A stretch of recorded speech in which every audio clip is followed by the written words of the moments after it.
بسم الله الرحمن الرحيم.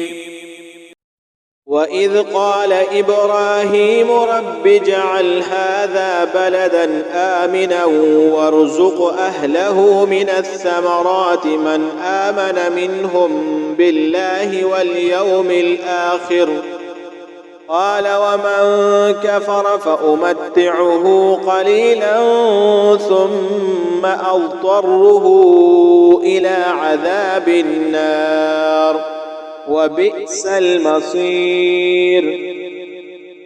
وإذ يرفع إبراهيم القواعد من البيت وإسماعيل ربنا تقبل منا إنك أنت السميع العليم ربنا واجعلنا مسلمين لك ومن ذريتنا أمة مسلمة لك وأرنا مناسكنا وتب علينا إنك أنت التواب الرحيم ربنا وابعث فيهم رسولا منهم يتلو عليهم آياتك